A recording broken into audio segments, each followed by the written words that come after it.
Good afternoon, everybody. Welcome back to the Manufacturing Alliance podcast. As always, I'm your host, Tony DeMakis, with Alliance Specialties and Alliance Laser Sales, where we are your mold makers that don't build molds. We do all the other things that mold makers need help with: polishing, laser welding, laser engraving, hot runner repair, preventative mold maintenance, all those things that you need done that you don't have the staff to do, you don't have the time to do, you don't have the resources to do. We want to come alongside you. We want to partner with you. We want to be an extension of your tool room and help you in all those areas that you might need, right? We have a full staff of all of those things. We're ready to step in wherever you need it, ready to help. We also build and sell laser welding and laser engraving equipment here in the United States. Why is that important? It's important because as things continue to change, there are tariffs, there's uncertainty with trade and all that other stuff. And it becomes very difficult to get the product you want and the parts that you need on a timely basis. So it's all built here in Prairie Grove, in this lovely place that I am currently today. It is our laser development center, and we build all of that right here in the U.S. What's great is we want to continue to try and give back to the community and to the people that we care about. One of those people is children, and so one of the things that we've done is we have partnered with the Tim Tebow Foundation, and every laser welder or laser engraving machine that we sell that is built by us, a portion of those sales will go to the Tim Tebow Foundation to help end human trafficking. It's a really important cause to us. We want to continue to give back and do what we can wherever we can. And that's just one of those areas. So when you're comparing apples to apples and you're saying, like, why Alliance? Why should I care? Well, you should care because we care. And together we can partner and make a difference and have an impact in people's lives, which is really what we all want. So you're not going to want to miss what's going on. We've got a lot of things happening day in and day out. There's a lot of different shows, a lot of different things going on. One of those is Make Manufacturing Great Again, that we're doing with Justine Ewald from the TMA, where we are going out into the community. We are visiting manufacturing facilities. We're seeing what it takes to actually build the things, who's building them, why they're building them, where they're building them. And then Justine and I are being put to the test to see if we can actually do the job that these manufacturers are doing. Newsflash, spoiler alert, whatever you want to call it, we're not nearly as good as they are, and we look ridiculous. So you can check that out on the Manufacturing Alliance YouTube page or on Make Manufacturing Fun Again. That is also a YouTube channel. So we're doing those things. We are pretty excited because we are going to go to a new show this year. We are going to be out in Boston. We're continuing to try and push our industry, right? We don't want to just rely on the plastic injection side. We want to continue to expand and make sure that, we're constantly able to be busy for ourselves and serve other communities and industries. So this year we are going to be at Med Device Boston. It is September 30th through October 1st. It is a pretty cool show. It sounds like it's going to be pretty awesome. There's going to be over 200 suppliers, 1,500 peers. You're going to be able to find everything from 3D printing, additive manufacturing, prototyping, R&D, biotech, robotics, manufacturing equipment, contract manufacturing. They are trying to fill the gap and make sure that all of these medical products can be made in the U.S. So they're also going to have a networking and matchmaking section, education, guided tours, interactive things. It's going to be a great show. And so I would encourage anybody that is trying to get into the medical space or is in the medical space to come take a look at this show. Join us September 30th through October 1st. We're going to be there doing some live stuff on the floor as well, some interviews with different companies. It's going to be a lot of fun. And the last thing I want to mention is our friends at Shop Floor Coffee. I am not a coffee drinker. It's not my jam. Everybody I've ever seen drink this coffee seems really, really excited by it. And Mike, who is the owner, is a great guy. He gives back to charities when people are participating in buying his coffee. And so we want to support that 100%. I don't get anything from this except the satisfaction of knowing that a friend of mine is being helped and encouraged. So if you go to shopfloorcoffee.com and put in the code ALL10, you'll get a 10% off your 10% discount off of your purchase. And you can know that you're helping other charities along the way. So all of those things are a lot of fun. So go to shopfloorcoffee.com if you are a coffee drinker. I'm not. So, but I hear it's great. Today is kind of fun for me because it goes all the way back to when the podcast started in a video format. I'm gonna bring her in and then we'll talk about it because I think it's a fun part of the conversation. So today we are talking with Hillary now Thomas from Westminster Tool. Hello, my friend. Hi. So you and I started this journey of video podcasting way back 5 years ago. COVID. Yes. We decided to, and it was called Chat and Child that time. Remember? Yes. We've come a long way. So yes, I'm extremely impressed today with all the facilities of this conversation happening and how streamlined it is. It's impressive to see, and the conversations and reach that you have on a weekly basis. It's awesome. So I'm going to take us in the Wayback Machine because I think it's funny. Great. Here is the first, this is from the first podcast that you and I did. This is from our first Chat and Chow. So funny, yesterday I was talking to Gracie and I was telling her that we were doing this and she was like, who is Hillary again? And I said, Hillary's the girl that stayed over here in the guest room. And she was like, oh, the short one. Yep, that's me. All right, so you made remember that. So that's it. That was the start. Why do we look so much younger? Because we were. It's 5 years ago. It's crazy, isn't it? Wow. I mean, I have not grown, but I looked at that and I was like, I don't have any gray hair, or facial hair, and I'm thinner. This is ridiculous. Yeah, I was drinking a smoothie, which means I had time to wake up in the morning and make a smoothie. Yeah. I mean, your life has changed more than most people I know's life has changed in those 5 years. Yeah, that's crazy. I'm so glad you did that. That is such a flashback. Yeah. That was April of 2020. When everything first shut down and we were all stuck at home, and the idea was like, how do we find a way to connect with people in a meaningful way and just share our stories and our experiences and what we're doing on a day-to-day basis? Like that was the idea.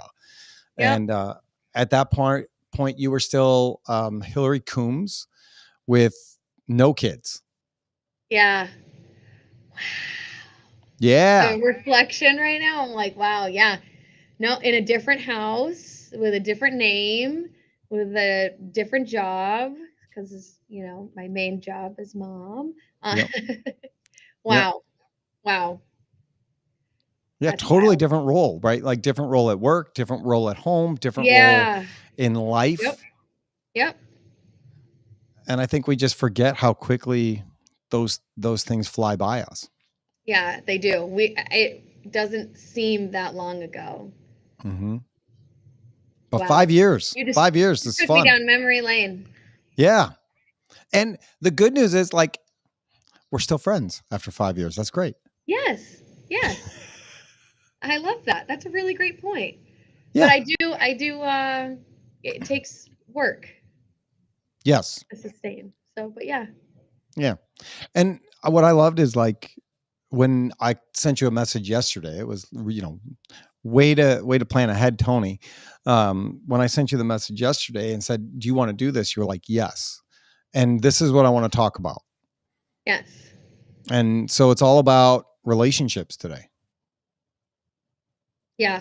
I am extremely passionate about this because I feel much different than most people, where they say you can't mix work and home, and I'm embedded in all ways, and I'm no different. That the version of me here and the version of me at home and the version of me with my friends is all the same, whether they're different or not. I just feel that everything you do in life is built on relationships. And it takes work, but it takes integrity, it takes trust, it takes effort, it takes commitment. But I don't know, I wouldn't be anywhere that I am today without the relationships that I have in whatever format they come in. So I'm excited we chose this topic because I'm passionate about it.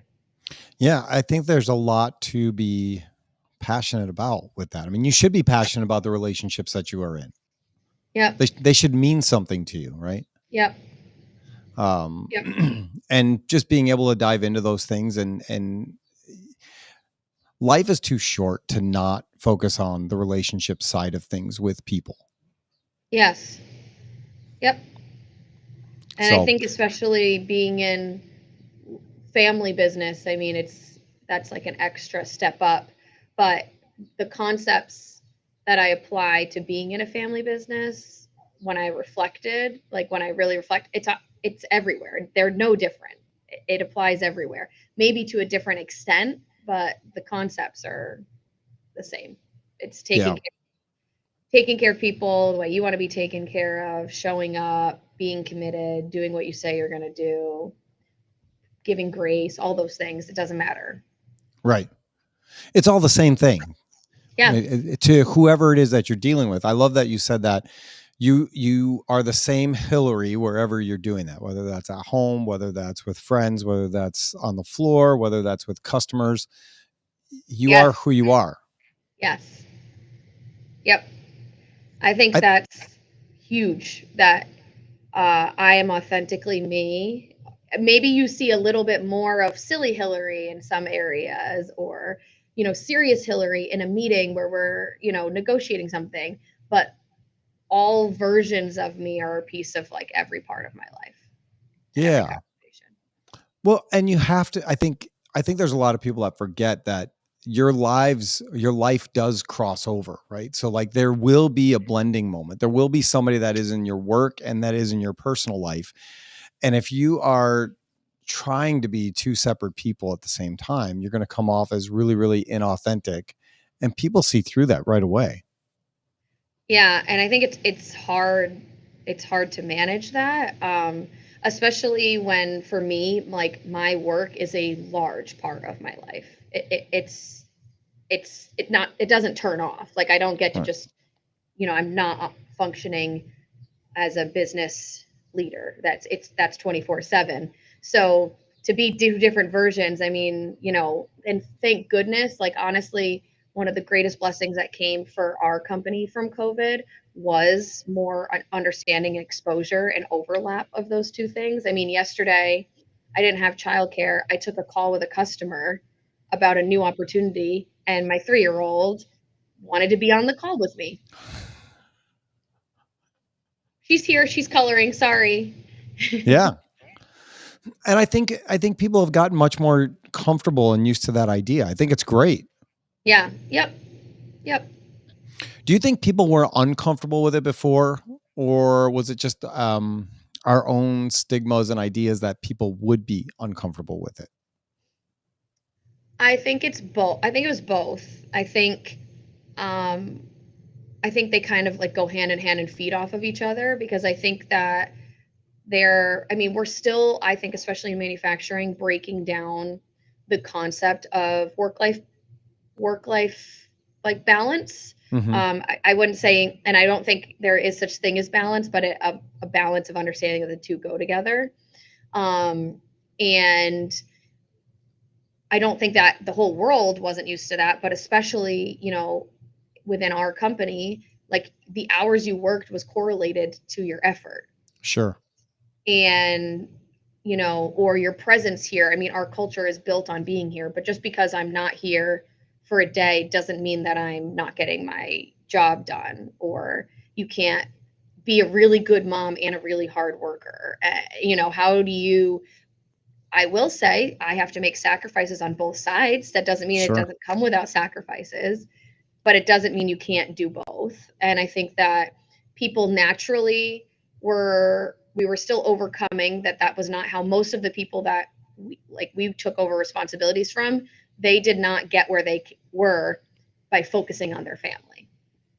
So to change that, and even my own dad, it took experiencing this together for him to understand some of that. Yeah, it's a huge undertaking. Yeah. To get that understand. I guess it's different for me because I grew up as, my father's son. And so we were always stopping by the shop or like spending some time there, or we were the kid that was there doing whatever it was, taking out the garbage or cutting the grass or whatever that was, sitting in the corner coloring. I was just gonna say coloring, or like, here, paint this wall today, whatever. Yeah. Or, hey, can you file these papers, shred these papers? And it's always been a really awesome thing for us when people bring their kids to work for, Yes. if it's the day or a couple hours or whatever that looks like. It was never frowned upon. Yep. And so for me, it just feels kind of natural that would be okay. But I do feel like there's a lot more of maybe personal time and understanding. Like, I have to take my kid to the doctor. I'm sorry. And okay, cool. Be Right. back when you can get back. But how do you switch the narrative from, for us, hours to output? Like, what is the contribution you're making, and how can you make that contribution work with your family's needs? It's not in spite of or despite, like we always say, like, this is a two-way street. So you have to take care of your family, but if the company isn't succeeding, then we can't take care of your family. Sure. So, yeah, I mean, we've always had kids present. I mean, like, I remember there'd be like a snow day, and one of our employees has 3 daughters, and our conference room is now like a child center for like 2 different employees with, kids on snow days. And we continue to get better at that. I mean, like Easter, we bring everybody who has kids can come in. We do an Easter egg hunt for the kids, like in the middle of the workday, like, and the adults are out there getting eggs too. And, I think it's always been there, but it's more an understanding that it wasn't the hours that is the measurement. It's the output. What are you accomplishing? Yeah. Which still there's an hours. I mean, like, you can't say I decided I'm going to work 20 hours and that's my job. But within reason. Well, and if you can get your job done in 20 hours, you need more responsibilities. Yeah. So like that's what I mean, is like, some people hear that and say, oh, exactly that. And it's like, no, if our contract is for 40 hours, it's basically 40 hours, but how you get there and what can you accomplish. Yeah. So yeah, and again, I think especially for me, for the customers, a lot of my customers are like program engineers or tooling engineers who are in the office. And, the fact that I don't think there's any customer who hasn't met my children, because at some point I've had to take a call on the way to the doctors, or sure, or my daughter is here before I drop her off at school or something. So, I really think we were just holding ourselves back. I think everybody thought it wasn't okay, and we were like shoulding all over each other. You should, shouldn't, you should, and in reality, nothing changed when we just blended the two together. And I think more people in the workforce have kids than don't.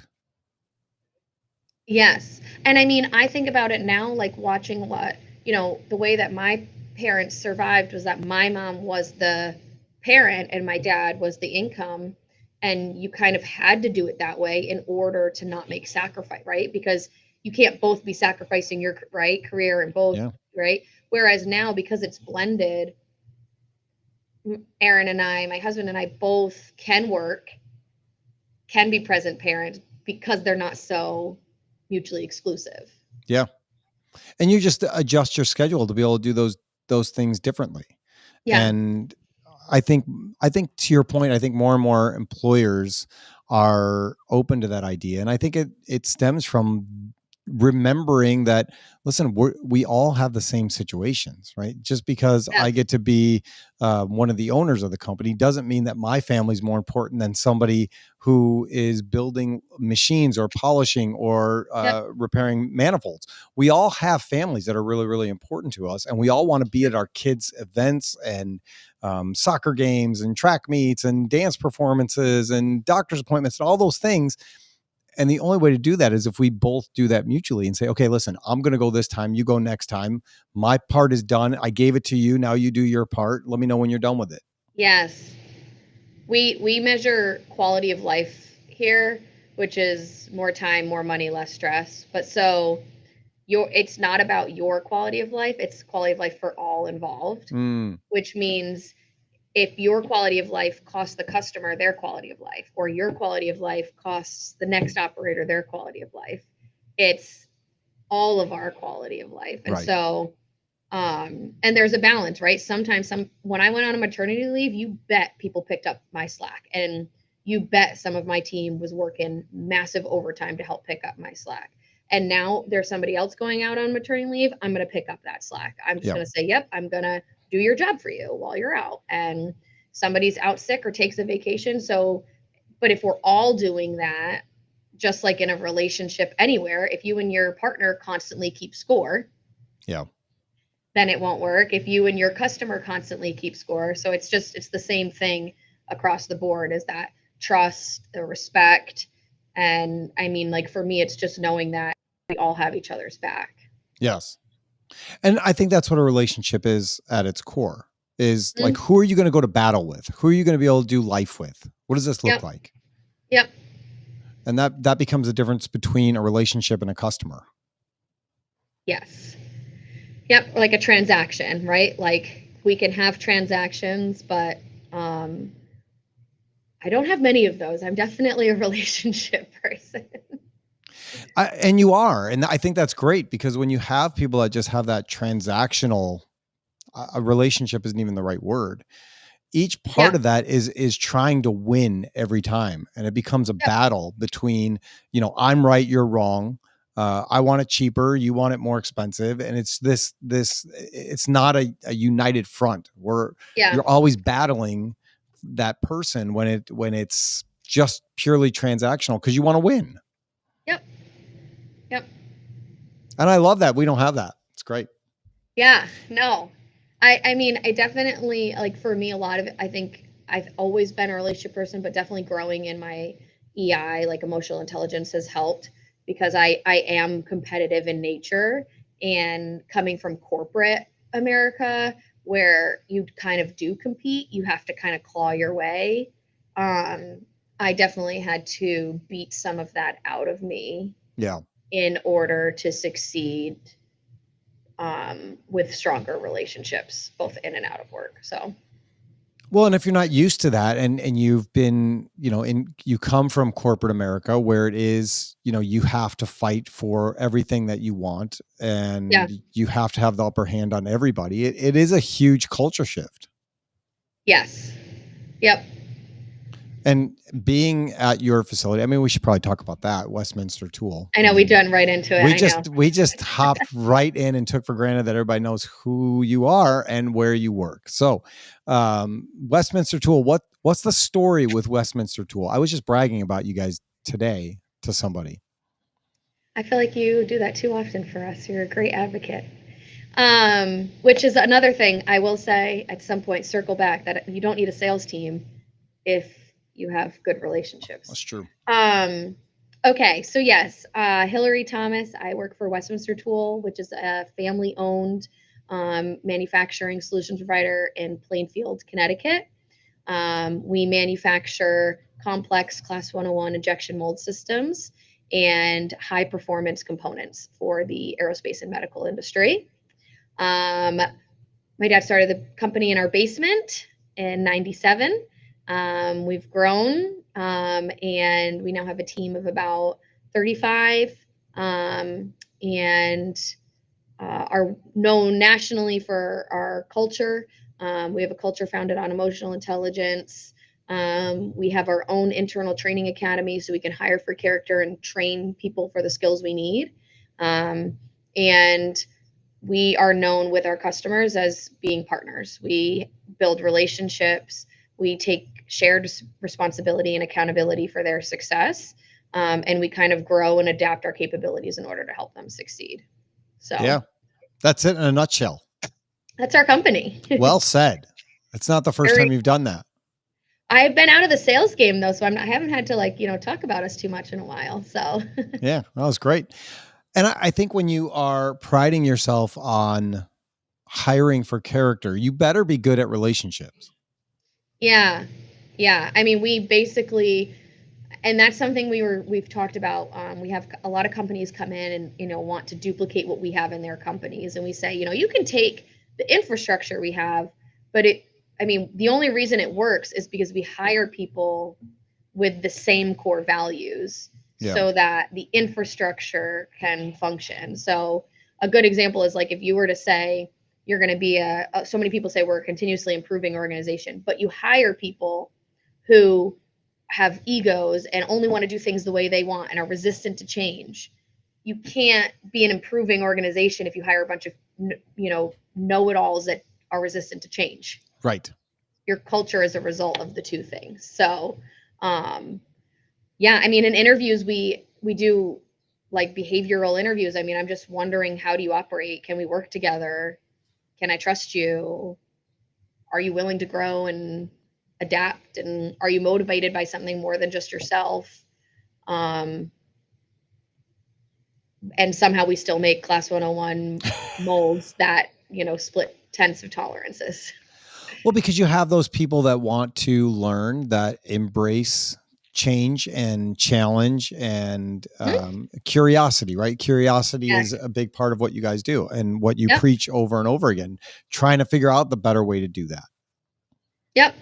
And if you don't trust the people around you, well, then you're not going to figure out a better way to do that. Yep. And that's like, we really had to break that down because people needed to be comfortable. So, like on Mondays and Fridays, every employee goes up to the microphone at our all hands and shares on Mondays what they did over the weekend, and on Fridays what they're grateful for. A lot of people are like, that's a big cost. And it's like, yeah, but I'm building relationships at an exponential rate because we're all sharing things about our personal life. And we're forcing ourselves to talk about something more than just a transaction that I need to complete at work. And the more that we know about each other as human beings, the more we can respect each other. And, part of improving is conflict.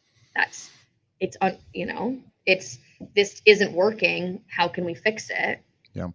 Bringing different viewpoints. And so we all need to remember that we're human beings. That's the most important part. So when you guys have the opportunity for everybody to speak on Fridays and Mondays, is it mandatory or is it an opportunity? Oh, it's mandatory. That's so awesome. Yeah. I tried that on Thanksgiving where, I was going through my own gratitude stuff and I was like, does anybody want to share anything that they're grateful for? And it was like crickets. Like, are you crazy? I am not sharing anything. Yeah. And I will say, like, it's uncomfortable when you come here. When we onboard people, it's like I have to say what I'm grateful for. And, and again, this is how we operate and this is how it works, but everybody has to be comfortable speaking because we're all responsible for having a voice in the company. And you can't say I'm going to be a part of growing myself in the company and improving myself in the company if I'm never going to speak up. I love that. And it's a reason why. You kind of have to like draw a line in the sand and be like, no, we all have a voice here. We all speak. And does everybody love it? I don't think everybody loves it, but that's not the point. The point is that we're creating something and there's infrastructure in place to help it. Yeah. But I would say most people do love it. How great is it to understand every single week what every single one of your coworkers is grateful this week? Do some people, gratitude. Are some people like same? Like you go and then someone's like same? Yeah, some people are not as comfortable and they won't say same, but they'll say like, we have a lot of people who say I'm grateful for my friends and family. Sure. That's fine. Yeah. I'm not requiring that I get up there and share 7 life stories from the week that I'm grateful for. Yeah. But I think having that reason why you're doing it is so critically important, right? It's not just Yep. to make people uncomfortable. It's not just to find out. Well, one of them is to find out about their lives, but in the workspace, you have to be able to talk and communicate and Yes. share your thoughts and ideas and know that you're Yes. going to be heard. So everybody else has to shut up and one person gets to speak and Yes. talk about what's important to them and what's going on. And it's not just there, like within our functional team meetings, there's no leader. Everybody takes a turn leading. You rotate every week.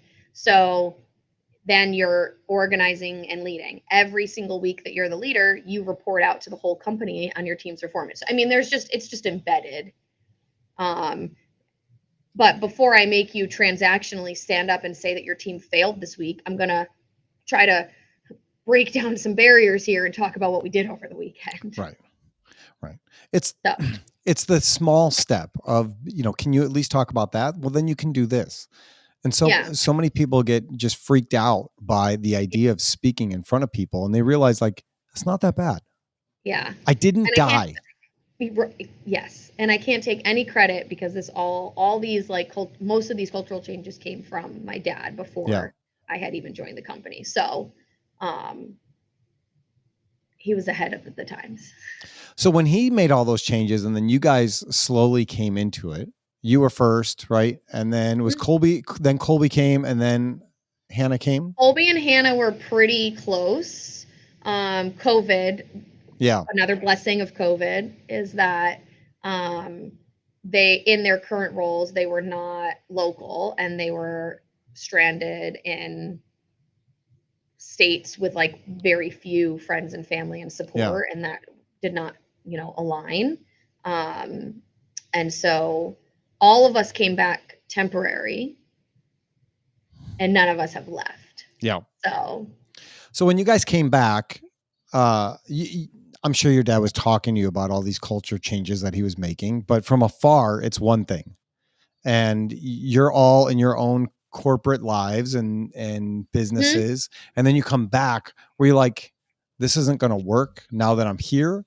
Was it weird to you to see your dad in that light and what he was bringing out of people? Was it an easy thing to get on board with? It was easy to see that it was real because he changed, like he had changed. So the evidence in the fact that what the culture was doing, what he was doing at the company was working, was evident in his behavior changes. It was still extremely uncomfortable. I mean, I would say it took 3 to 6 months for this to feel natural. It's fair. And this is my dad, who I've seen change, who I believe in.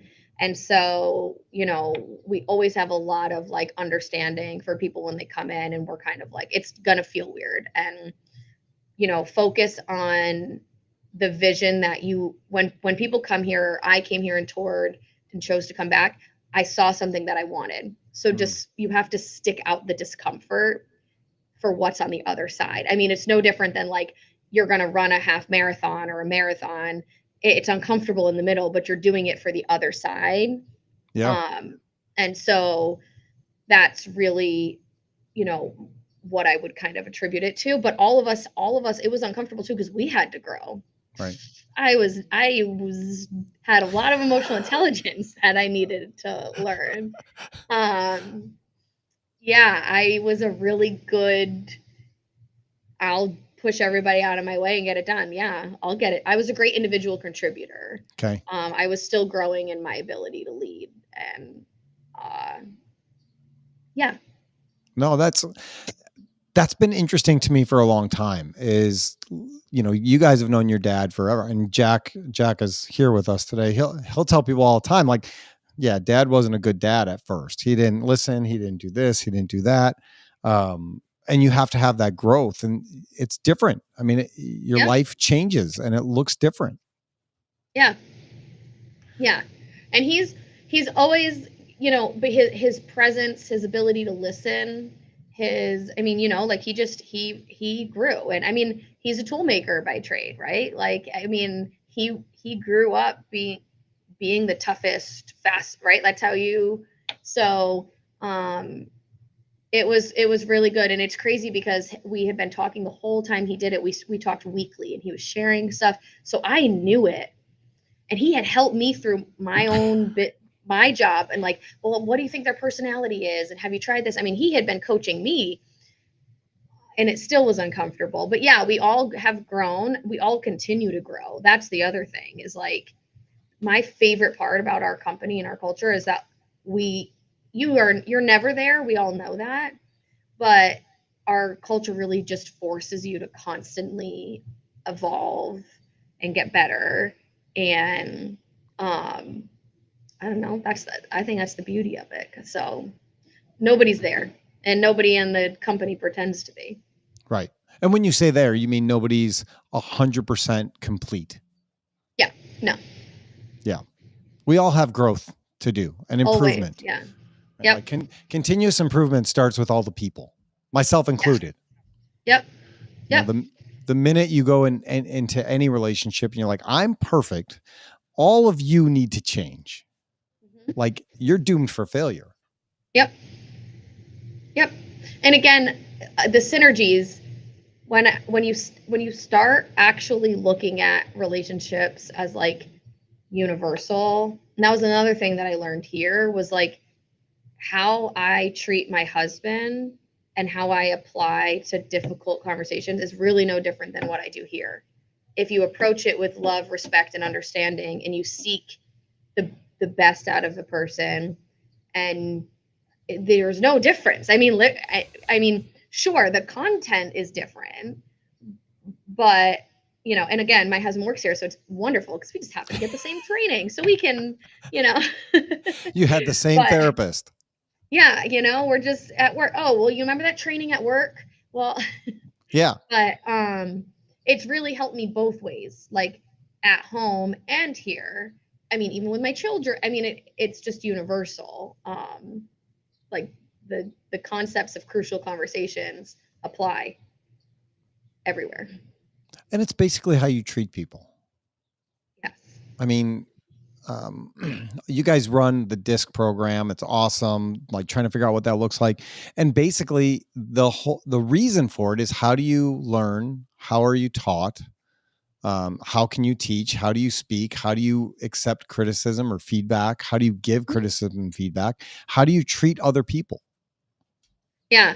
And become aware of yourself and then get curious of others, because like so frequently, like I'm a very, like, I always want to get things done and I'm not in the details, and I can be abrasive, right? Like that can be very harsh. Like, did we get it done or no? And I'm not being harsh. So, you know, I need to read the room and work on that. But I also need my team to give me to understand where I'm coming from, in the sense of not holding on to every single thing every time I jump to the next thing, thinking that I'm ignoring something or being harsh or right. So everything's a two-way street, but yeah, I give and take. Yeah. So let's talk more relationships and the joys and the pitfalls of working with family and friends. What's that look like for you? I really don't have, I mean, the only negative is that there is more emotion because there is more care, like for me, like, you know, the level of relationship you have, one, you are allowed to demonstrate more of your bad self. There's more comfort. So we typically show the worst sides of ourselves to the people we're most comfortable with. And you care more. So like it's the most challenging part for me working in a business is that we all care so much about each other's well-being, and it's kind of hard to navigate both. What does the business need and what do you need as an individual? Other than that, I have nothing to complain about, because you will never get people who understand you more. You will never get people who give you more grace. Right. Who's going to give you more grace than your family? They have no choice.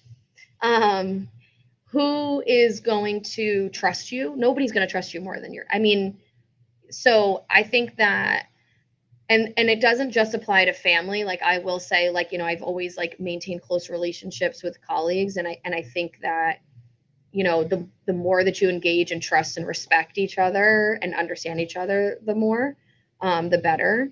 But I do think that for our family as a whole, we've been extremely blessed because we all bring different value. Yeah.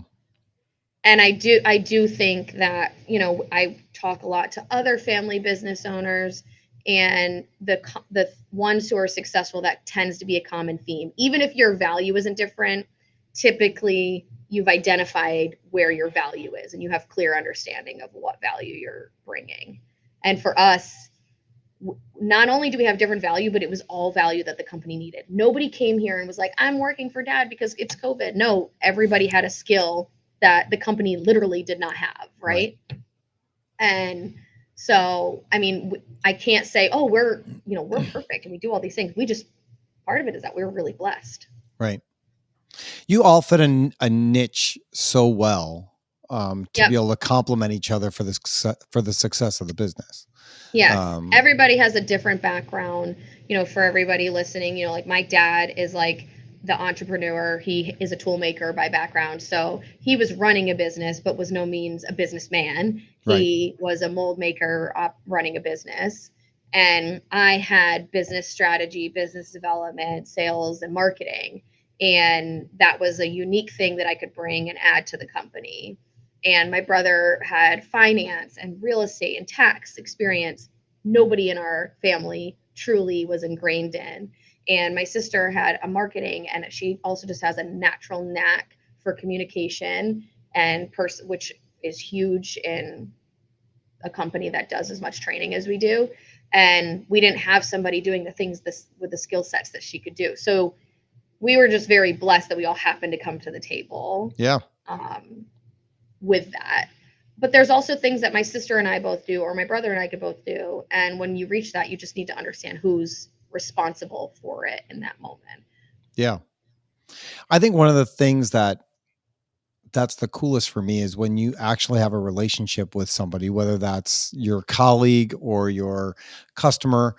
It is that thing that you said before where you care more, right? Like when we're fortunate enough to work for you guys, and something goes wrong, God forbid something goes wrong, it breaks me. Like it's not a thing where it's just like, oh, well, we'll make it up on the next one. It breaks me because I feel like, okay, we let them down. They needed us. We let them down. We weren't able to deliver what we said we were going to deliver. How do we fix the relationship? Like, yes. We'll make up the job. We'll figure this out. But how do we make sure that we're good? Because it's really, really, really important.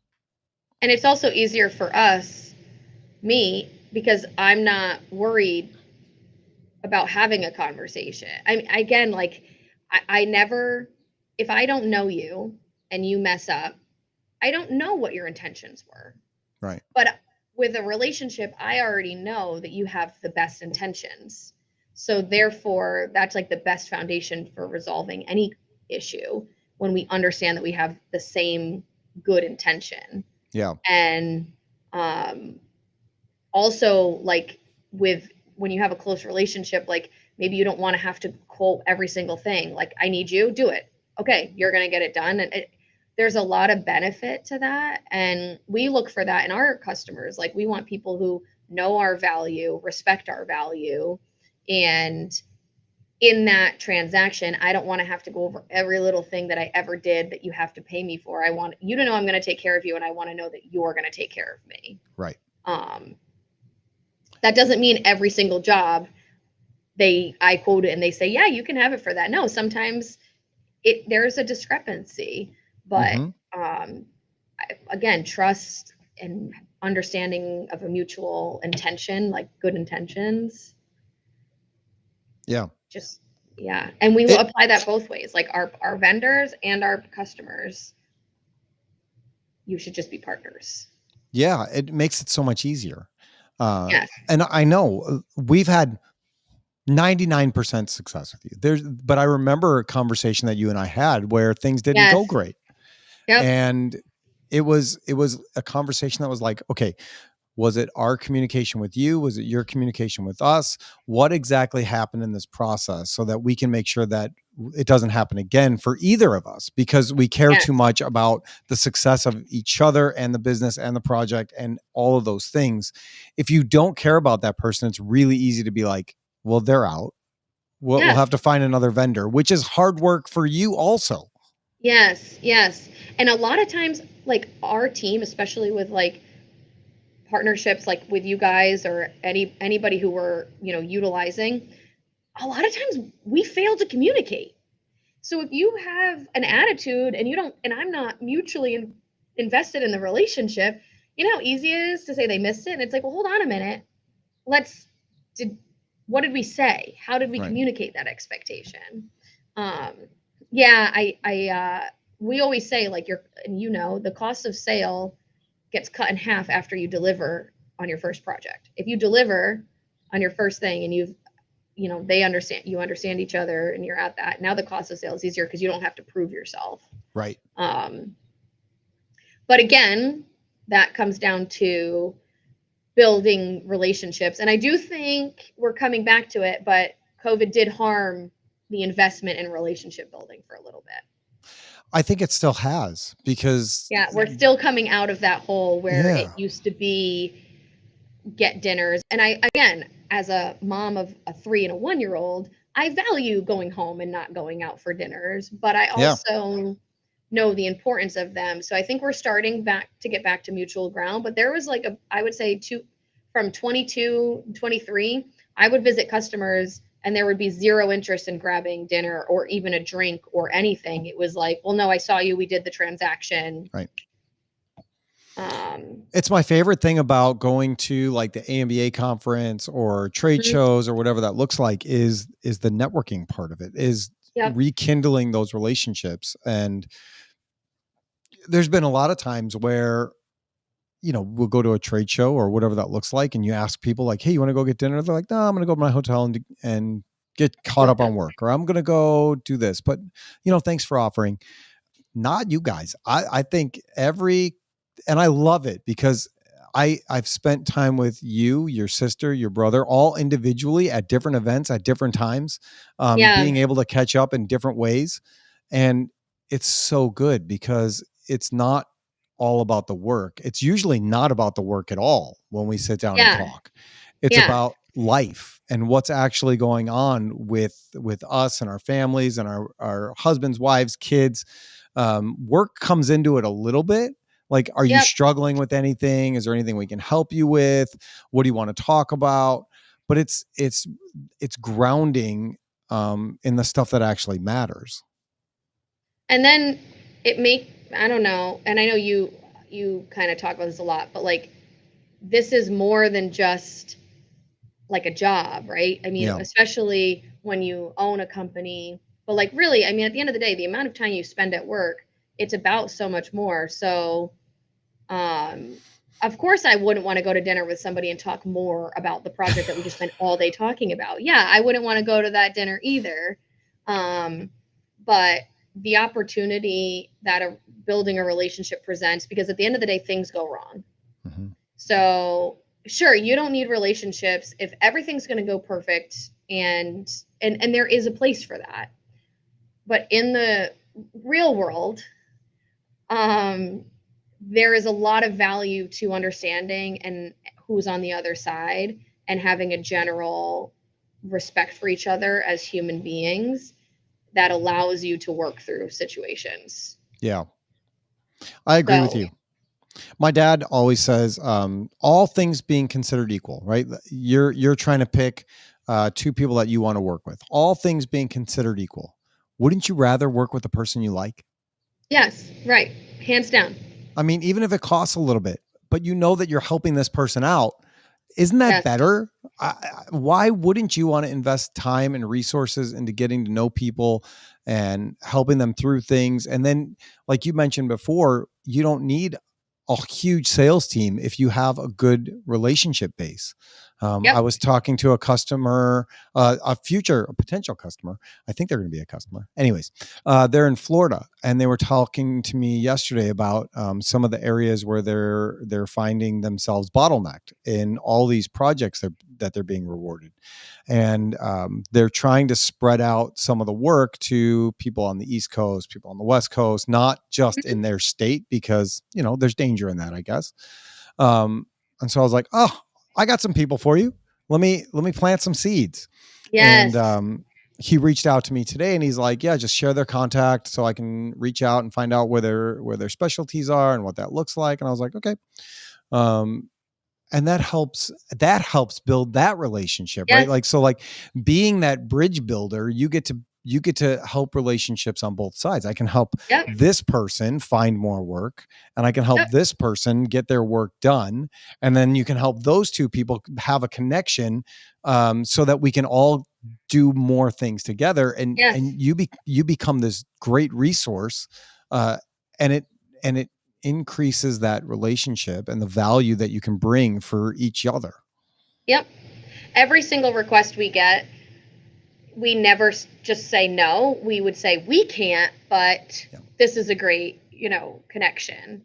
And, especially being in the AMBA, being a member and being on the board, like, I know that while my shop is overflowing right now, there is 100% another shop that's not overflowing. Right.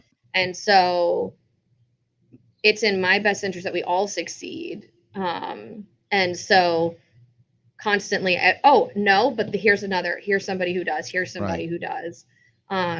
Our partnerships and investments with companies like Mantle and Sumitomo, I mean, there are my best sales reps. Mm-hmm. You couldn't ask, because they understand our quality, and so they have respect with somebody, and then they say, oh, they're a good fit. I mean, they've done like 80% of the work for me at that point. Right. And I feel bad for people when there's conferences or different things coming up and they decide not to show up, or they show up and they do disappear, or they don't engage, or they sit behind their table and they don't talk to people. And then you grab them and you're like, hey, how's business? They're like, oh, we're slow right now. There's nothing to quote. There's nothing going on. I'm like, I just talked to 3 people that have overflow work that they're trying to figure out where to Yes. send it out. Like, how are you not communicating with these people and figuring out how you can have some synergy and work together in this? I just don't, Yes. I don't get it. Yes. Like, We can't do anything alone. If we were meant to do things alone, then we wouldn't have, like, the whole universe is built on relationships. So yes, it it wasn't is. designed that way. So Yes, it is.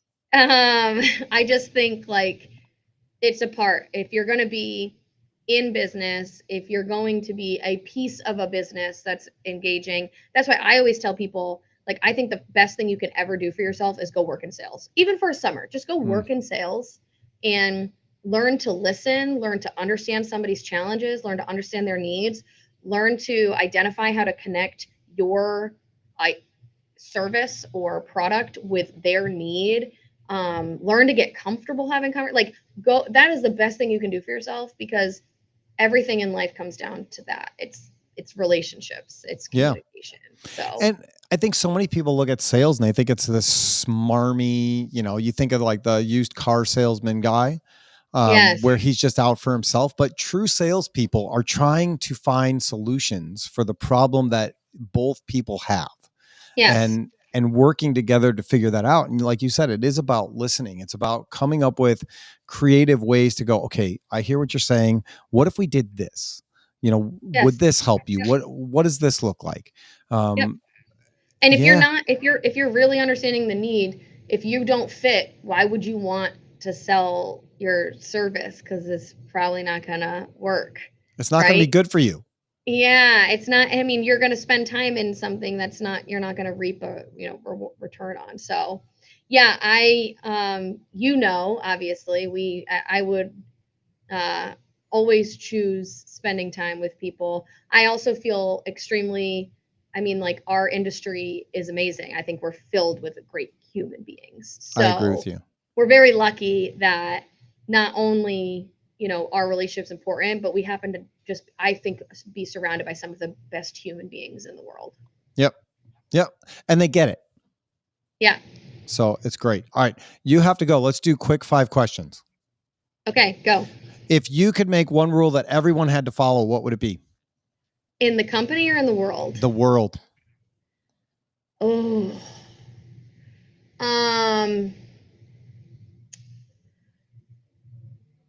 Ask before you answer. Okay. I like that. And I What would do you- do it what to do my you mean daughter. by Even that? my 3-year-old daughter, I would do it to. Meaning, like, you can't give a response until you ask a clarifying question. Got it. Sorry. No, That's a hot one for me right now. I basically did it. There you go. Number 2, what is the one thing you're superstitious about?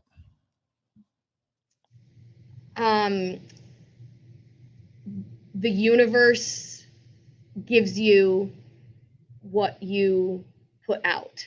If Okay. you are putting out into the universe fear, then like fear will find you. If you I feel like you can control your thoughts, even though it doesn't feel like it sometimes.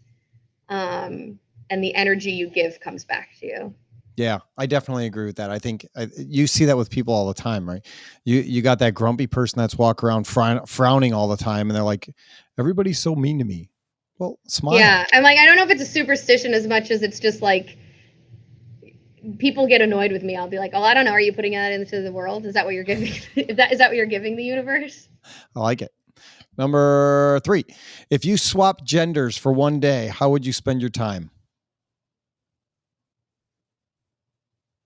Oh gosh, I have no I guess like lifting heavy weights, only because it's not something that I've ever been able to, picking something really heavy up. Well, hopefully, whatever male body I got into was strong, because That's fair. I'd like to lift up some big weights. There you go. I like it. All right. Number 4, if animals could talk, what would be the rudest and why? You've answered this before. Animals, I don't see the question. If animals could talk, if animals could talk, what would be the rudest and why? I just think that cats. Cats Hands is the most down. popular. Cats. It is the most popular. I don't know why anybody hasn't. Done.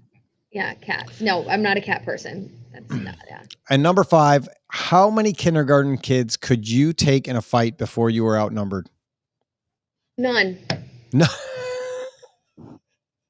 None, because I would just let them beat me up. Okay. I was going to say you're scrappy. I think you could take a couple. None. No, I would roll over and just say you win. They'd look at me and I'd be like, "It's fine, you can win." All right. That's fair. That's fair.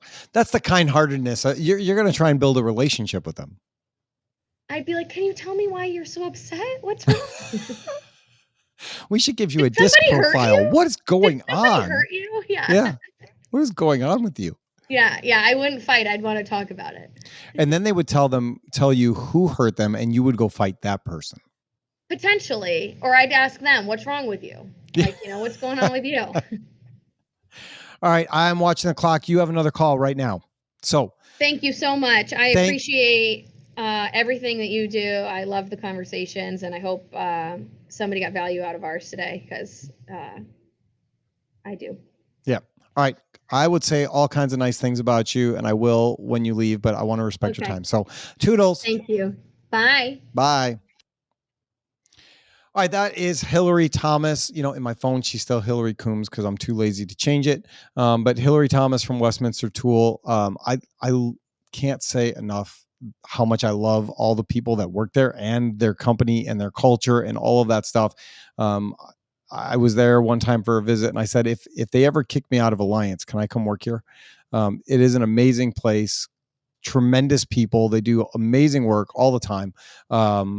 And their culture is fantastic. Really, I can't say enough about it, from ownership all the way down to everybody that works there. It is a great place. And if you haven't talked with them, you should do yourself a favor and talk with them sometime, and see what makes them different and what makes them unique in so many different ways. So I want to thank Hillary for being on the show, and Westminster for sharing their thoughts on what they're doing, and how relationships actually really do matter. I'm biased because they were some of my first friends in the industry. I have spent time at the Coombs residence and done 5Ks with them, gone out to eat, did a crab pot boil with them. It was, or a lobster boil with them. It was so good. Amazing human beings. So thank you all for watching and listening. Wait. We forgot. We need to pray. That's important. We end every show here with a prayer because I think that prayer is the most important thing that we can do. And there's one person that's in control of all of our lives. We think it's us, but it's not us. And so it's always good to pray and have gratitude for the things that you do have in your life. So I'm going to pray real quick and then we will leave. So Heavenly Father, thank you for today. Thank you for the conversation. Thank you for my friendship with Hillary and with her family and with all the people that work there. I just pray that this conversation was a blessing to people and that it will continue to be a blessing. And I just pray that you would be with us every moment of our lives and that we would remember that you are in control. And so when we don't understand what's happening or why it's happening, you do. And so we can just trust in you and know that you're there. You are the great creator. You have made everything. And so that everything we make should bring you glory. So thank you for today and everything that it brings. And we love you. And it's in Jesus' name we pray. All right, now I can say thank you for watching. Thank you for listening. Take care and God bless.